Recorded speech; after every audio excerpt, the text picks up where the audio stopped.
안녕하십니까, 강용천입니다. 제가 받은 질문 중에 이런 게 있습니다. 그래서 흥미로워서 한번 소개를 시키려고 합니다. 안녕하세요 박사님, 유튜브 애독자입니다. 감사합니다. 제가 커피 중독자라고 생각되는데, 커피 중독 정도 되면 여기 지금 앞에 나와 있는 그림의 다이버들처럼 커피를 가지고 물속에 들어가도 되지 않을까. 이 그림에 대해서는 이 다음 슬라이드에서 제가 설명을 드리겠습니다. 커피를 많이 마시고 다이빙을 해도 괜찮겠죠? 이렇게 묻습니다. 은근히 신경이 쓰여서 여쭙겠습니다. 그 밑에 이렇게 노랗게 되어 있는 글씨는 제가 드린 답변인데요.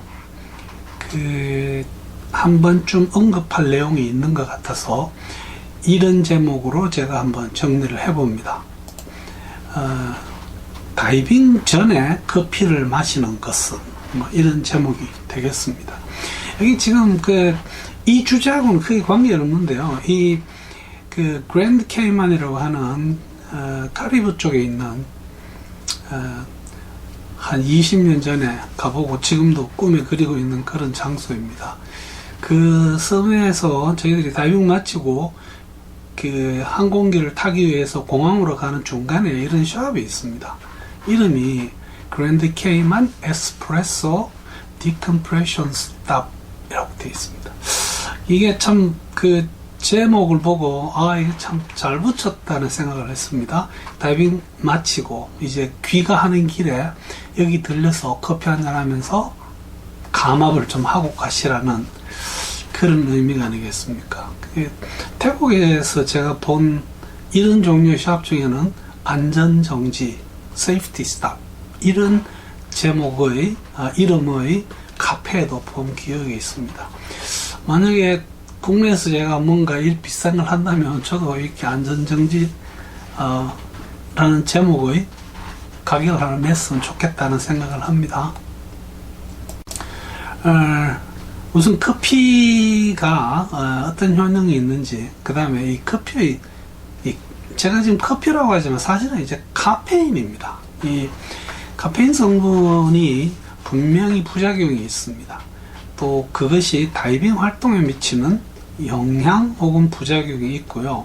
그 중에서 제일 좀 다이버에게 문제되는 게 이뇨작용입니다. 그래서 그런 내용을 가지고 한번 결론을 맺어보겠습니다. 지금 제가 최근에 스포츠 뉴스를 보다가 이런 거를 본 기억이 있습니다. 지금 프로 농구를 하시는 분들이 농구 경기장에서 전부 이 커피를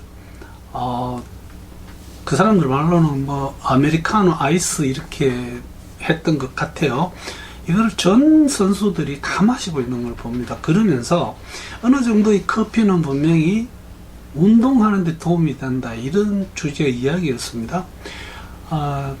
커피는 운동의 효과를 어느 정도는 정대시키는 것이 사실입니다. 또한 커피에는 지방을 태우는 효과가 있어서 커피를 적당량 꾸준히 마셔주면 체중 조절에 도움이 된다는 것도 사실은 증명이 됐습니다. 그래서 이 커피를 우리가 운동하기 전에 마신다면 운동을 시작하기 전에 한 30분 정도에 마셔서 우리 몸에 카페인을 조금 넣어주면 이렇게 심장의 박동이나 그 다음에 우리 근육의 어떤 운동 능력에 조금은 더 증진을 시켜주는 효과가 있는 것 같다. 특히 커피는요, 오전보다는 오후에 효과가 있다고 합니다. 그 이유는 오전은 이미 카페인이 들어가지 않아도 우리가 충분히 잠에서 깨어나서 각성 상태입니다. 근데 오전에 어떤 일을 하고 그 다음에 점심을 먹고 나면 나이에 따라 혹은 연세에 해당되시는 분들은 어느 정도 식곤증이 느껴지면서 운동 효과가 떨어집니다. 그런 의미에서 커피의 운동 전 효과는 오후에 더 있는 것 같다는 것이 현재의 결론입니다. 카페인은요, 실제 커피콩, 빈, 그 다음에 찻잎이요, 녹차 같은 거요, 코코아 콩 같은데 카페인이 상당히 많이 들어 있습니다. 이것들은 분명하게 어떤 각성작용을 합니다. 우리 어떤 머리 쪽으로 가는 혈관에 어떤 영향을 미쳐서 사람을 깨워주는 효과가 있습니다. 운전하기 전에 저희들이 커피를 마셔야 되는 이유 중에 하나죠. 또한 인지 능력이 상승합니다. 체중 감소 효과도 분명히 있다고 하고요. 그래서 이 FDA 여기에서 하루에 커피 양을 약 400mg 이하로 마시라고 되어 있습니다.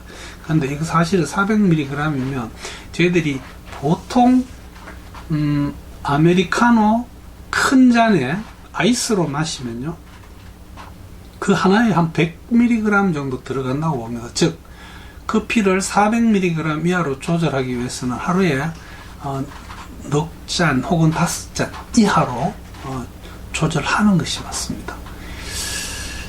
저희 집에 아버님께서는 커피를 하루에 한 10잔씩 이렇게 마십니다. 그래서 난 커피가 몸에 참 좋은 건 줄 알았습니다. 사람마다 카페인에 대한 대사 능력이 달라지기 때문에 어떤 그 양에 따라서 분명히 부작용을 일으킬 수 있습니다. 그래서 이 카페인의 효능을 보면 특히 에어로빅 같은 운동을 할 때 분명히 이런 운동 효과가 증가됩니다.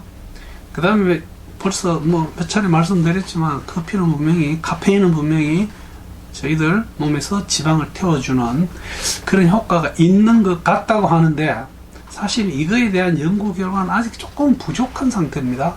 그러나 많은 분들이 이렇게 믿고 있고, 또 그걸로 인해서 나는 좋은 결과를 봤다고 말씀하시고 믿고 있고 그런 것 같습니다. 부작용이 있죠. 제가 이 수면 장애가 있어서 저는 오후 3시로 커피를 마시는 시간을 오후 3시 이전으로 결정하고 그렇게 하고 있습니다. 오후에는 만약에 이 커피 향을 마시고 싶으면 카페인을 뺀 디카페인 커피로 주로 마십니다. 커피를 좀 카페인이 많이 몸에 들어가면 사람이 약간 안절부절하고요, 어떤 불안을 느끼게 됩니다. 그러면서 심장의 박동이 증가합니다. 그게 저희들이 소위 말하는 심계항진이고요. 이게 좀 심해지면 이렇게 욕직이라고 하는데 메스꺼운 것을 이야기합니다. 그것이 느껴질 수 있습니다. 두통을 이야기하시는 분도 있고요. 특히 심장에 부정맥 이런 심장에 좀 문제가 있는 분들은 커피 한 잔을 마시고 부정맥이 시작되는 그런 방아쇠 역할을 하는 경우가 있습니다. 그래서 이런 분들은 조심해야 됩니다. 저도 부정맥 때문에 지금 현재 약을 먹고 있는데, 가급적이면 카페인이 들어있는 커피는 하루에 한 잔 정도로 줄이려고 애쓰고 디카페인 커피를 많이 마십니다. 제가 카카오톡이나 이렇게 상담을 받고 나면 거기다가 상담료를 디카페인 커피라고 이렇게 해놨더니 고마운 분들이 많이 선물을 주시고 계십니다. 한 번 더 이 기회에 감사드리겠습니다. 그래서 이제 다이빙하고 연관을 한번 해보겠습니다. 다이빙 하기 전에 커피를 마신다. 이것은 건강한 다이버에게는 오히려 좋은 영향을 줄 수 있습니다. 문제는 얼마나 마시느냐입니다. 또한 다이빙하기 전에 커피 한 잔이 우리가 다이빙할 때 하는 운동의 어떤 효과를 증가시킬 수 있습니다. 실제 수준에서 저희들이 그렇게 많은 운동을 하는 것은 아니죠. 커머셜 다이버 이외에는요. 근데 주로 하는 것이 핀킥이죠. 조류와 싸워야 되고 이런 경우는 도움이 될 수 있습니다. 문제는 심장에 어떤 병력이 있는 분들은 카페인이 심장을 더 뛰게 만들고 그걸로 인해서 심장에 있는 병을 악화시킬 수 있기 때문에 가급적이면 좀 줄이기 좋습니다.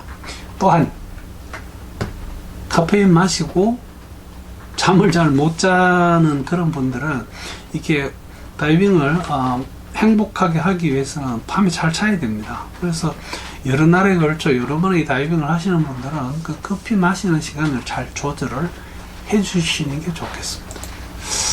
그 카페인에는 이게 참 문제가 분명히 이뇨 작용이 있습니다. 즉 소변을 더 많이 만듭니다. 그래서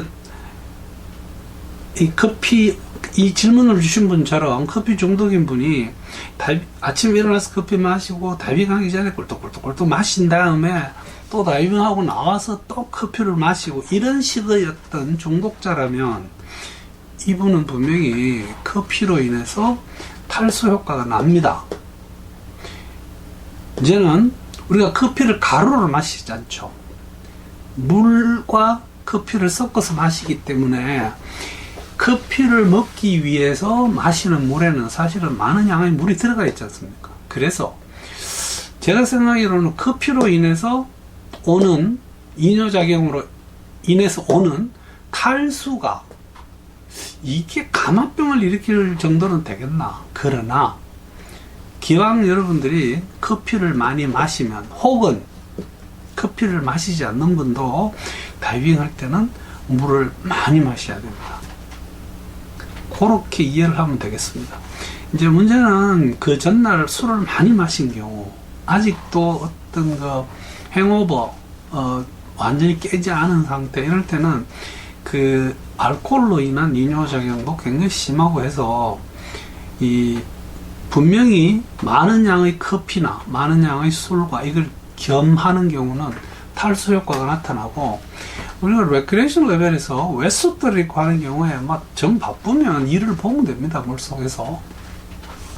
그러나 탈수는 바닷물을 마실 수 없기 때문에 특히 이런 분이라면 보트에 올라왔을 때 계속 물을 마셔주는 것이 좋습니다.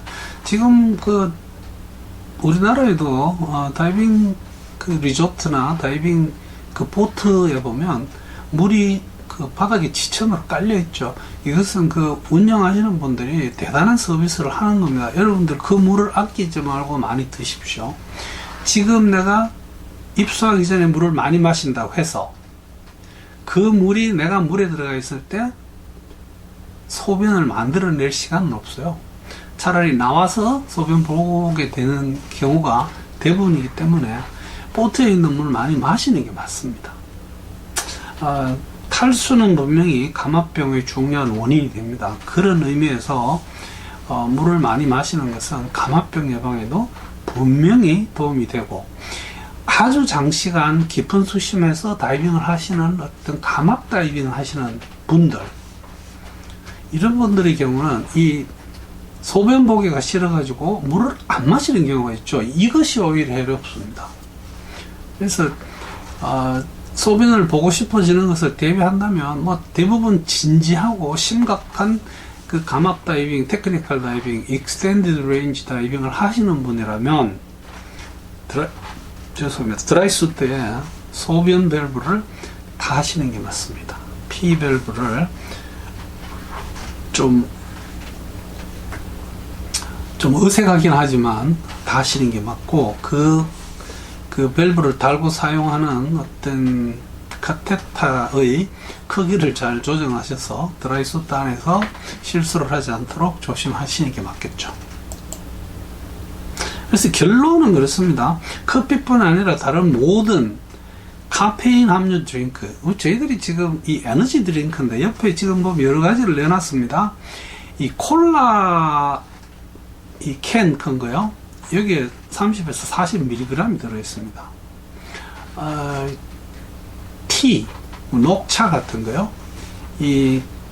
여기에도 꽤 많은 양의 어쩌면 콜라보다 더 많이 들어있습니다. 같은 양이라면 거기에 비해서 커피가 녹차보다는 훨씬 높죠. 80에서 100인데 이거보다 심각한 게 바로 에너지 드링크입니다. 이거 안에 용량에 따라서 40에서 250ml 같으면 굉장히 높은 겁니다. 저희들이 카페인 하루에 400ml 이하로 줄이라고 이야기했어요. 그런데 실제로 에너지 드링크 하나에 큰 놈은 250ml까지 들어있습니다. 이런 거는 사실은 뭐 하나만 마셔도 권장 하루 권장이라고 하면 그렇고요. 허용하는 양을 거의 따라가는. 그래서 결론적으로 커피는 적당량을 마시면 다이빙의 즐거움에 오히려 도움이 될 수도 있습니다. 그러나 개인적인 차이가 많기 때문에 문제를 일으킬 수 있기 때문에 커피의 양을 조절하는 게 좋습니다. 그래서 뭐 이렇건저렇건 다이빙 할 때는 여러분들이 물을 많이 마시는 것이 안전에 분명히 도움이 됩니다. 커피 이야기를 오늘 드렸습니다. 이 영상 보고 도움이 됐다고 생각하시는 분이 저한테 안 하셔도 되는데 굳이 커피를 선물을 하시려면 디카페인으로 부탁드립니다. 경청해 주셔서 대단히 감사합니다.